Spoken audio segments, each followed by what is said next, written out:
제가 아나운서 중에 김성주 아나운서를 참 좋아합니다.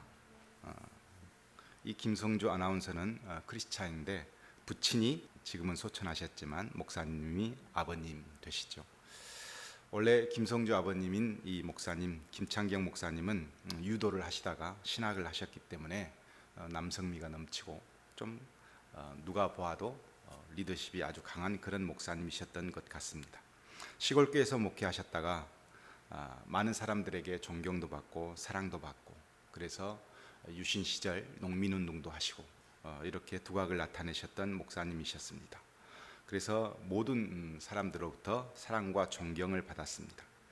가문의 3대 독자였던 김성주 아나운서에게는 그러나 이 아버지가 그렇게 썩 마음에 좋지는 않았습니다. 왜냐하면 다른 사람들의 떨어진 쌀을 늘 채워주시고 가난한 사람을 챙겨주신 아버지가 정작 자신의 집에 쌀 떨어진 것에서는 관심이 없었고 가족을 돌보지는 않았습니다. 김성주 아나운서가 공부를 잘해서 학교에서 특별반에 편입이 되어가지고 거기서 공부하려고 하는데, 그 특별반이 주일도 학교에 나와야 된다고 하자 이 아버님이 학교까지 쫓아가서 이 모든 것을 다 무효화시켰던 그런 애화까지 갖고 있기 때문에 아버지가 그렇게 김성주 아나운서 보기에는 좋지 않았습니다. 그런데 어느 날 군대를 가게 되었고, 이때 군대 버스를 탔는데 조금 늦게 도착한 아버지가 허둥대면서 자식을 찾는 그 눈방울을 김성주가 보고 아버지의 진심을 그때야 처음 알았다, 느꼈다, 이렇게 고백할 정도로 아버지는 묵뚝한 분이셨습니다. 그런 아버지가 방송에서 아나운서 김성주에게 편지를 보낸 것을 제가 보게 되었습니다.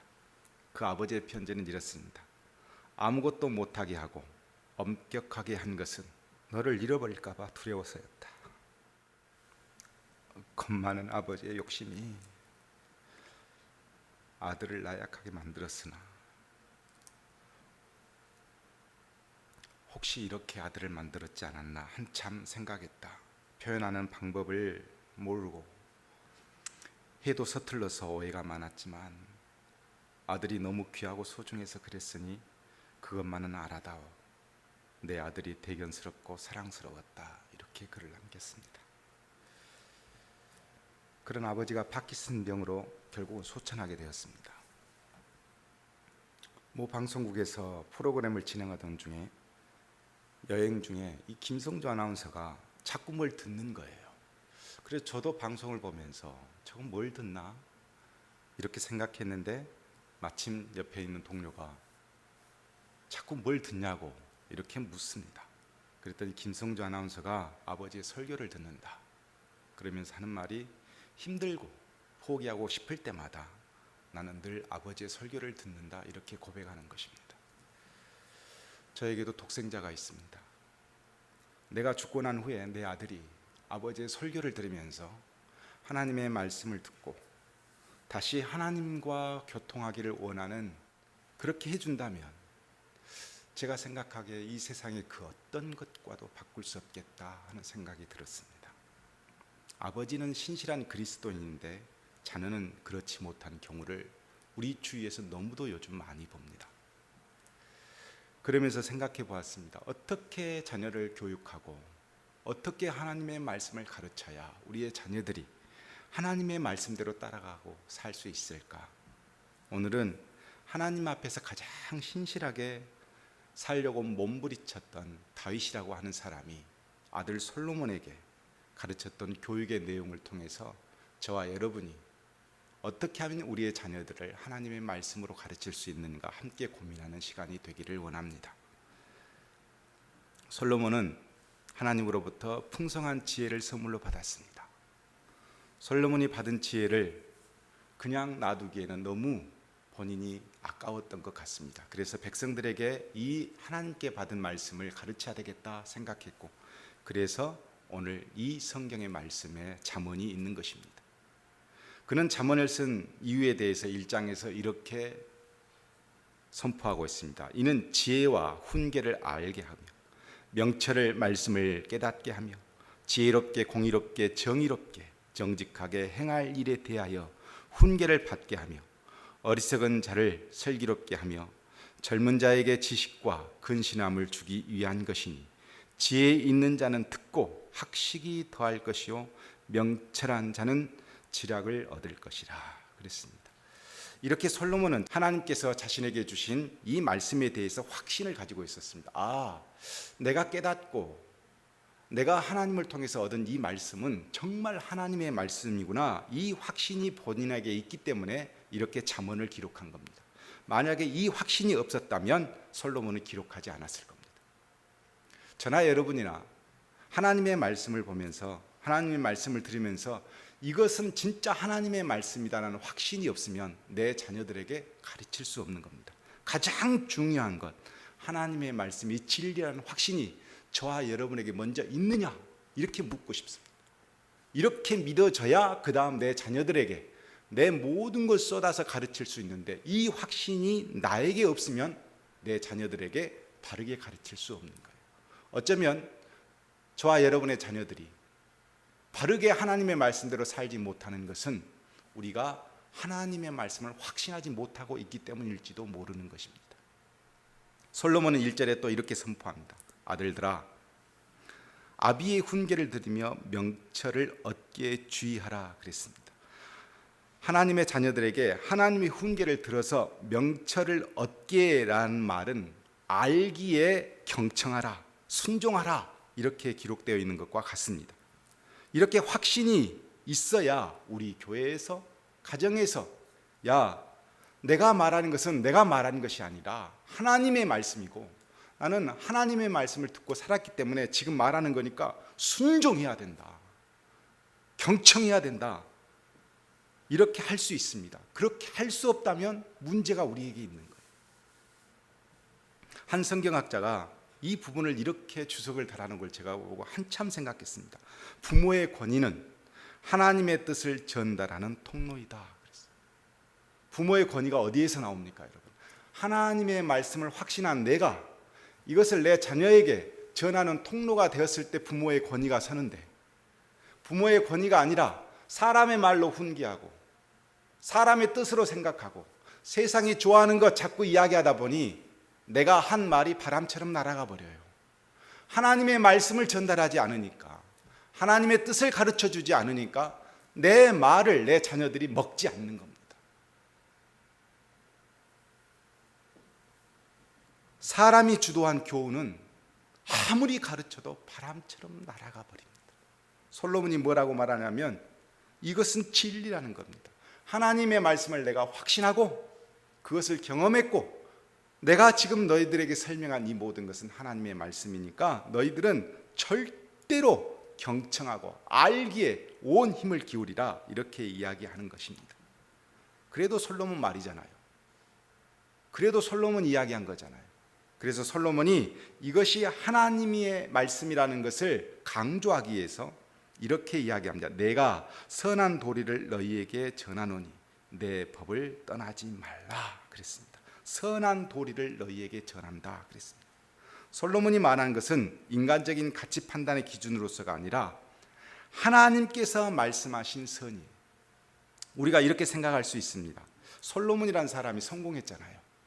이 세상에 어떤 사람보다 성공한 사람이 솔로몬이에요.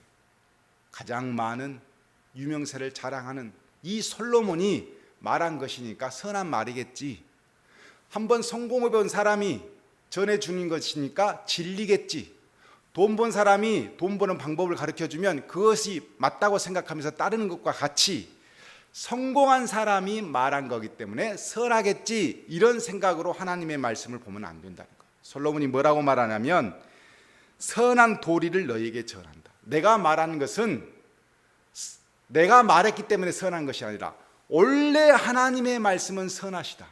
그 선한 말씀을 너희에게 전한다는 겁니다. 우리 모두가 먼저 항상 가지고 있어야 될 것은 뭐냐면 성공한 사람이 전해서 선한 것이 아니라 하나님의 말씀이기 때문에 선하다는 그 뜻과 사상이, 그 깊이가 우리 몸에 항상 내재되어 있어야 합니다. 하나님의 말씀이기 때문에 선한 거예요. 성공한 사람이 전해주기 때문에 선한 게 아닙니다. 예를 들어 설명하면 제가 전에 있던 교회에서 한 여자 집사님이 계셨습니다. 이 집사님 크게 사업을 하셨는데 어떤 사업이냐면 물고기를 부화시켜서 요거를 한 3, 4cm까지 길러내는 겁니다. 길러내서 팔면 막대한 수익을 받을 수 있어요. 그래서 3, 4cm까지 길러내기가 쉽지 않아요. 부화시켜서. 그래서 이 양어장들이 이분과 계속 연락하면서 3, 4cm가 길러나면 이 고기들을 양어장에서 각각 다 사가지고 길러난 다음에 파는 겁니다. 그래서 이 부화시켜서 길러내는 것이 굉장한 기술이에요. 그런데 이분이 엄청나게 무안했다가 크게 한 거예요. 한두 개가 아니라 규모가 엄청납니다. 그래서 저희가 가봤어요. 가보았더니 기름값만, 겨울에 그 부화시키는 과정 중에서 기름값만 한 달에 수천만 원이 들어가요. 거기에 인건비 들어가요. 그러니까 이 사업이 실패하면 그야말로 큰 문제가 생기는 겁니다. 그래서 기도해 달라 그래서 목회자들이 가서 기도하고 함께 신방하고 거기에 관심이 많았습니다. 그 해 유독 추워서 다른 물고기들이 부화되지 않고 다 죽어버렸어요. 그런데 이곳만 부화에 성공한 겁니다. 물고기 자라나기 시작한 겁니다. 그래서 이분이 너무너무 좋아서 감사헌금도 하고 목회자들한테 고맙다고 식사도 대접하고 담임 목사님 기도해 주셔서 그런다고 엄청나게 많이 알렸어요. 그리고 이제 출하할 때가 됐어요. 고기가 4cm 다 자란 겁니다. 양어장에 사람들이 다 몰려왔어요. 그 고기를 사기 위해서. 그런데 고기를 딱 걷어서 보니까 전부 다 기형아예요. 팔 수가 없어요. 법으로 방류시켜야 됩니다. 쉽게 생각하기를 그때 다 죽어버렸으면, 결과적으로 보면 다 죽어버렸다면 막대한 손해까지는 입지 않았을 거예요. 그러나 그걸 다 길러내기까지 엄청난 시간이 걸렸고 그 시간의 비용들이 다 손해가 된 거예요. 차라리 처음에 망한 사람보다 더 못하게 돼버린 거예요. 그 다음부터가 문제입니다. 교회에 나오지 않습니다. 결과가 선하지 않으니까. 이게 뭐냐면 사람이 말한 선과 하나님의 선이 다른 겁니다. 사람이 말한 선은 결과가 달라도 문제까지 다 달라지면서 받아들이는 사람이 온통 시험에 걸려버려요. 그러나 하나님의 선은 어떠한 경우에서도 결과가 달라도 변하지 않습니다. 솔로몬이 오늘 이 시간에 말하는 것은 자신의 선이 아니라는 거예요. 성공해본 내가 말하는 것이 아니고 하나님께서 주신 하나님의 선을 너희들에게 말하겠다. 솔로몬이 이렇게 이야기한 겁니다. 그러면서 떠나지 말라 그랬습니다. 떠나지 말라는 말은 원문적으로 보면 버리지 말라, 잊지 말라 이거예요. 왜? 진리니까. 이건 내가 말하는 것이 아니니까. 교회에서 가장 중요한 것이 뭐냐면 하나님의 말씀을 성공주의로 오해해서 결과로 받아들이려고 하는 사람들이 많다는 거예요. 중요한 것은 성공주의가 하나님의 말씀이 아니고 하나님의 말씀대로 살았더니 성공하는 거예요. 이렇게 되어야 되는데 이게 뒤바뀌어서 성공한 결과를 보고 이것은 하나님의 뜻이구나 이렇게 말하면 큰 오해의 소지가 있고 성경을 잘못 배운 겁니다. 솔로몬의 말은 그래도 어찌됐든 솔로몬의 말입니다. 그래서 솔로몬이 이번에 이렇게 이야기합니다. 이 자기가 선포한 말씀이 하나님의 말씀인 확실한 이유는 아버지가 내게 가르쳐 이르기를 내 말을 내 마음에 두라 내 명령을 지키라 그리하면 살리라 이렇게 말했다는 겁니다. 아버지가 누굽니까? 다윗입니다. 이스라엘 백성들에게 다윗은 그냥 왕이 아닙니다. 다윗은 선지자였으며 그들에게 있어서는 가장 하나님과 친밀하고 하나님과 밀접해서 하나님의 진리를 수호하기 위해서 하나님께서 하시는 능력들을 자랑하기 위해서 온통 힘을 썼던 왕이 다윗 왕이었습니다. 그래서 그렇게 하나님을 사랑했던 다윗 왕이 이야기한 것은 전부 다 백성들이 하나님의 말씀이라고 생각했어요. 그래서 아버지 다윗이 나에게 전해진 말이니 이것은 하나님의 말씀이라는 겁니다. 다윗은 시편에서 보면 하나님과 아주 밀접합니다. 그래서 다윗의 시편이 많은데 우리가 시를 계속 통독했잖아요. 그 통독한 내용 중에 보면 다윗이 메시아를 예언하고 다윗이 하나님의 미래의 하나님의 나라를 선포하고, 이 모든 것이 무엇을 의미하냐면 다윗이 그냥 다윗이 아니라는 겁니다.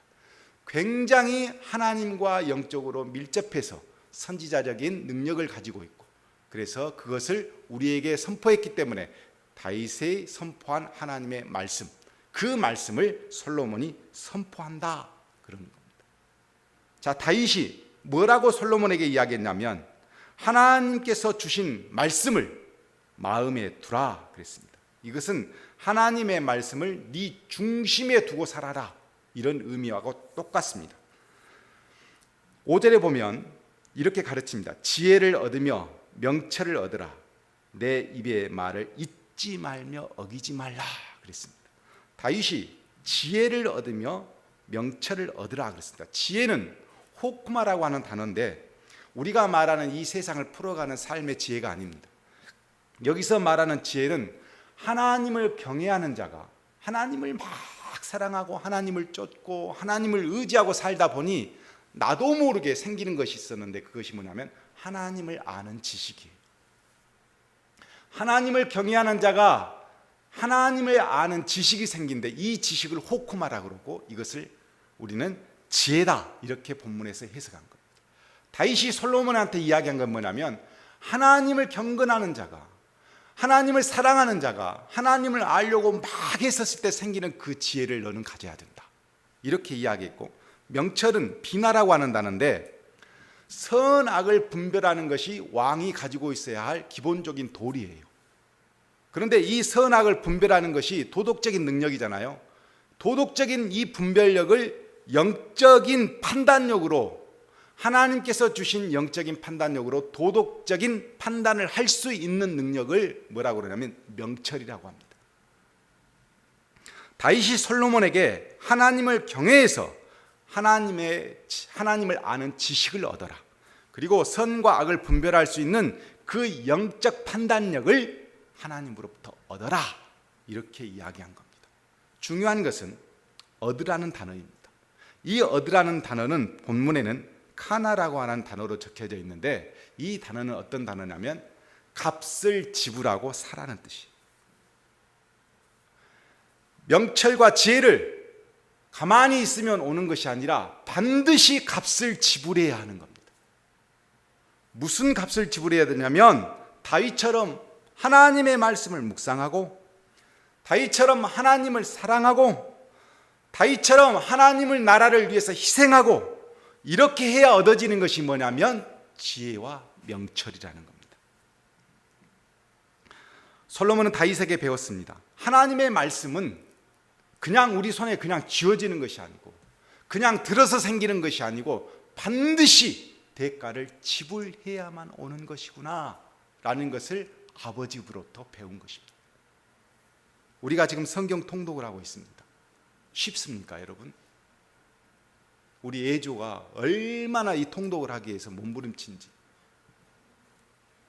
아이패드인지 하나님의 말씀인지는 알 수 없으나 엄청 노력하고 있습니다. 이게 쉬운 일이 아니에요. 성경을 통독한다는 것이 시간을 투자해야죠. 또 나름 희생도 해야죠. 계속 할 수 있는 열심도 있어야죠. 반드시 희생을 치루어야 하나님의 지혜가, 하나님의 명철이 우리에게 온다는 겁니다.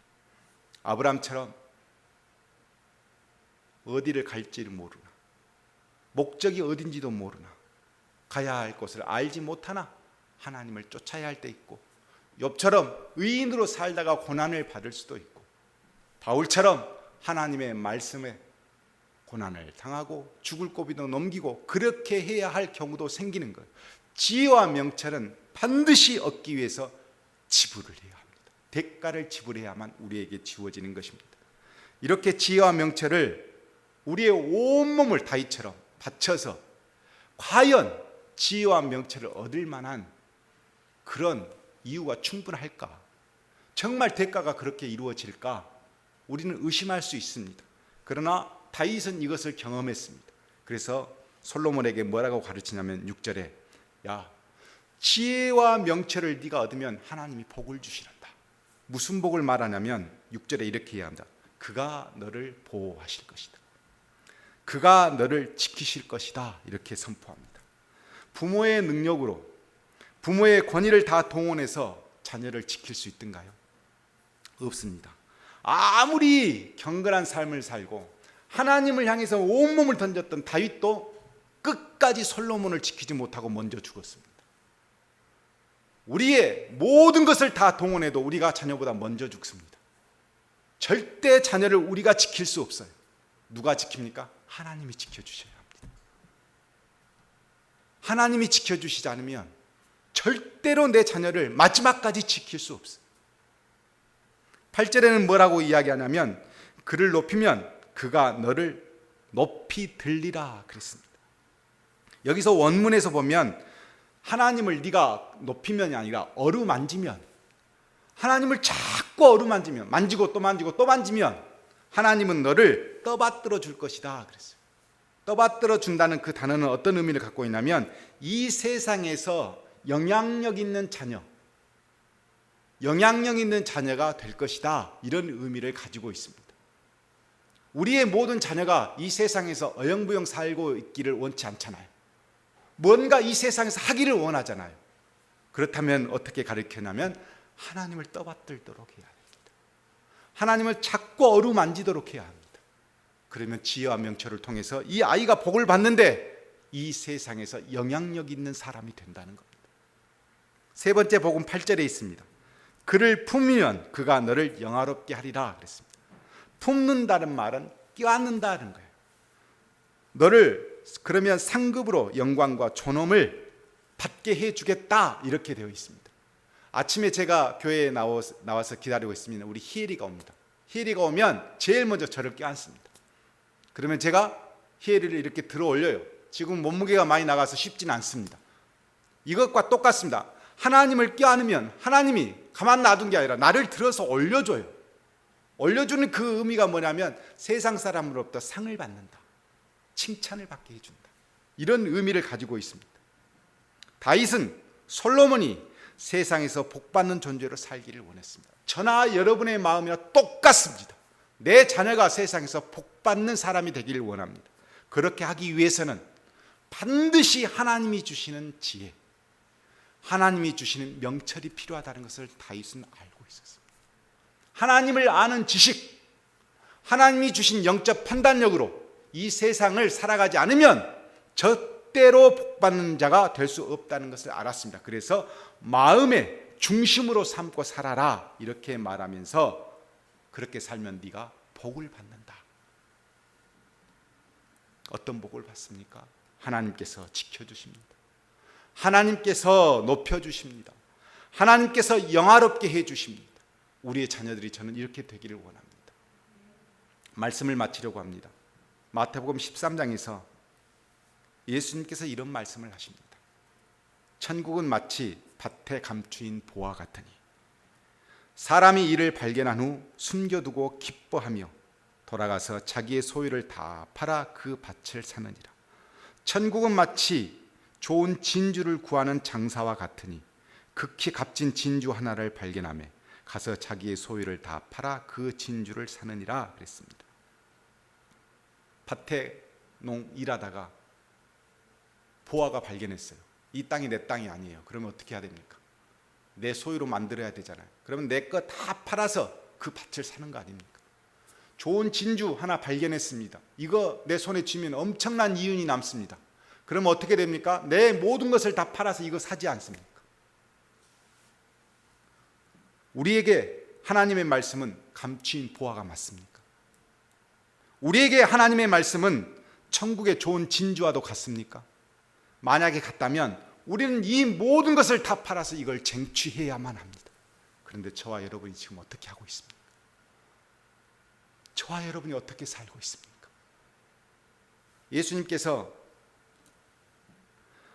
보화와 진주를 손에 쥐고도 귀한 줄 모르고 사는 저와 여러분 같은 사람들에게 뭐라고 말씀하셨냐면 거룩한 것을 개에게 주지 말며 너희 진주를 돼지 앞에 던지지 말라. 그들이 그것을 발로 밟고 돌이켜 너희를 찢어 상하게 할까 염려하라 그랬습니다. 귀한 것을 주었는데 이것으로 인생을 바꿀 수 있는 것을 주었는데 요 귀한 거 모르고 개가 거룩한 것을 모르는 것처럼, 돼지가 그 감추인 엄청난 진주를 모르는 것처럼 그렇게 산다면 우리는 개와 돼지와 같은 무능한 그런 인간으로 사는 겁니다. 빌립보서 3장에 바울이 이렇게 고백합니다. 무엇이든지 내게 유익하던 것을 내가 그리스도를 위하여 다 해로 여길 뿐더러 또한 모든 것을 해로 여김은 나 주 그리스도 예수를 아는 지식이 가장 고상하니 때문이라. 내가 그들을 위하여 모든 것을 잃어버리고 배설물로 여김은 그리스도를 얻고 그 안에서 발견되려 함이니. 내가 그를 위하여 모든 것을 버리고 이 세상 것을 다 배설물로 여기는 이유는 그리스도를 아는 지식, 예수를 아는 지식이 최고라고 생각했기 때문입니다. 바울은 최고의 학력을 가졌습니다. 바리새인 중에 바리새인입니다. 아람어, 헬라어, 히브리어를 능통하게 하는 사람, 지적인 사람이었습니다. 그리고 그는 모든 사람이 부러워하는 로마 시민권을 가지고 있는 사람, 이걸 다 배설물로 여기고 그리스도 아는 지식, 예수를 아는 지식을 가장 소중한 것으로 생각했기 때문에 요거 쟁취하기 위해서 두들겨 맞고 걷고 또 걸어서 스페인까지 가서 전도하고 그리고 마지막 처형까지 당하는 겁니다. 하나님을 아는 지식을 위해서 자신의 유익하던 모든 것을 배설물로 여기는 것, 우리의 자녀들이 이렇게 살기를 원한다면 우리는 하나님의 말씀을 저들에게 먼저 잘 가르쳐야 합니다. 중요한 것은 저와 여러분입니다. 우리가 진짜 그렇게 하나님의 말씀을 가치 있게 생각하느냐, 내 인생의 모든 것을 걸어서 하나님의 지혜와 명철을 내 손에 쥐어야 되겠다, 이렇게 해야만 다윗이 솔로몬에게 전하고 솔로몬이 우리에게 전한 것처럼 우리도 전달자가 될 수 있는 거 아니겠습니까? 근데 우리 손에서 하나님의 말씀은 이 세상을 산 그냥 참고 정도로 하고, 이 세상을 사는 방법은 이 세상 사람들이 추구하고 있는 진리가 따로 있으니 그것을 잘 습득해서 살아야 된다, 이렇게 가르친다면 우리의 입에서 나오는 모든 것은 바람처럼 다 사라지고 말 거라는 것입니다. 저는 제 아들이 목사의 아들로 살아주기를 원합니다. 아버지가 전한 그 하나님의 말씀대로 살아주기를 원합니다. 제가 아침마다 기도하는 것이 있다면 그것은 내가 하나님의 뜻을 다 이루지 못해 욕심이 많고 세상에 물들어서 하나님의 뜻을 다 이루지 못한 것을 내 아들 때에서는 반드시 이루어지기를 기도합니다. 그게 부모님 마음 아니겠습니까? 여러분의 마음도 똑같을 겁니다.